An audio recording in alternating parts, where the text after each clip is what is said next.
హన్మకొండ జిల్లాలో ఐనవోలు మల్లన్న బ్రహ్మోత్సవాలు సందర్భంగా మాజీ మంత్రి ఎర్రబెల్లి దయాకర్ రావు కుటుంబ సమేతంగా దర్శించుకున్నారు. ఆలయ ప్రధాన గోపురం వద్ద ఆలయ అధికారులు ఘన స్వాగతం పలికారు. స్వామిని దర్శించుకుని ప్రత్యేక పూజలు నిర్వహించారు. సంక్రాంతి పండుగ సందర్భంగా శుభాకాంక్షలు ప్రజలందరూ సుఖ సంతోషాలతో ఉండాలని మల్లికార్జున స్వామిని వేడుకున్నట్లు ఆయన తెలిపారు.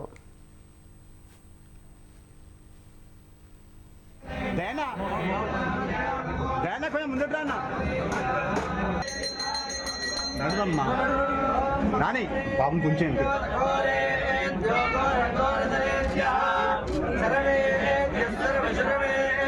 నమస్తే అస్తు రుద్రరూపేభ్యః.